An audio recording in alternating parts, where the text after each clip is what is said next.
Hey everyone! What you see is not the intro of my video, but actually the result of what I'm going to show you today, how you can make your own personalized, free, animated word cloud in PowerPoint. It's all in German, but I hope you don't mind, just like my accent. I hope you can understand me anyway. It's quite a bit of work, but if you are dedicated and want to spend some time, it's quite a lot of fun. This is the algorithm of what I just showed you. I can show you how you make it for your own project and how you export it, or if you want, how you can record it and cut it. So why should we want to make an animated word cloud? Well, word clouds are in general quite nice to communicate your message, your vision and values to your audience, whoever it might be. Here use it on our title page of the local networking project, and it's better than the text because it's just more, it's visual, it's more catchy, and it's even better in attracting someone's attention if it's animated like here on our Facebook page. So let's have a look how you can make such a word cloud for your project. As you can see, I already prepared something. This is the presentation how it can look at the end with all the objects in the right place and the animations in the right order and timing. I also uploaded the file, and you can see the link to download it in the video description. It's quite some work to get everything done, so if you just want to have a good looking word cloud, I recommend you to use one of the many online tools, for example wordclouds.com. You can change everything, basically the size, the words, color, the shape of course, the theme, so you can save some time using online tools. But if you want to make an animation, PowerPoint is a really good option. And although it's a bit of work, it's also fun to play with all the tools and effects. In this video, I'm not going to show you how I added all the single objects because it would be quite boring to watch me doing this for 2 hours, but I'll show you all the basic steps. The first thing you should do is go on Design and choose your slide size, whatever your word cloud is supposed to have. These values, for example, are good for the Facebook cover video, and then you can choose the background you like. Either you have a corporate design, or you can choose any color or any pattern, like this for example. And now you can already get started and put all your words you like. You can of course make different sizes. Can make this a bit bigger, different color. And if you're done, you can start with adding the animations. It's also quite simple, and there's a big variety you can choose from. I recommend you to just choose one effect. In my animation word cloud I had zoom. Another good one which might be helpful is fly in. If I say fly in, I can say, okay, this is supposed to come from the left, and this word is flying in from the bottom, that's right. But then the first word is also supposed to fly out again to the right, and this one is flying out, for example, to the top. And now you can start working here in this animation pane. I always recommend you to choose start with previous, because then it's like an algorithm which starts if you hit the first button, and PowerPoint knows what it is supposed to do if you export it. So you can adapt it however you like. If it's too small, you want to have more detail, you can say zoom in. Or if it's too big, you can also say zoom out again. And just try different durations of effects. Put them in the right order and always see how it looks like. Yeah, maybe I'm gonna change the order, make this start first, see how it looks. Not too bad. There are many effects which you can play with.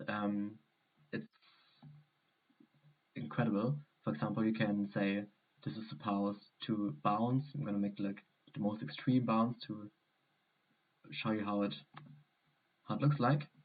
If you do something dramatic, maybe it's something for you.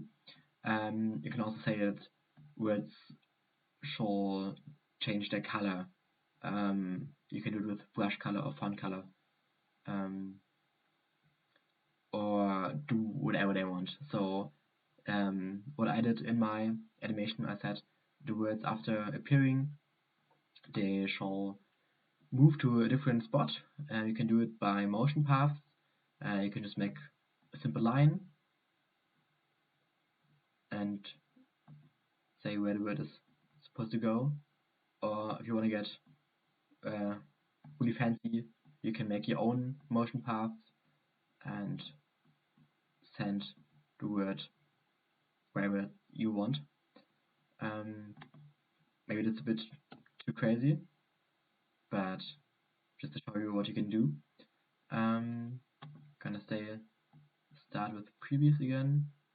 Well, it's after, should not happen after disappearing. So you can choose whatever you want. You can make it quite fancy or a bit more conservative.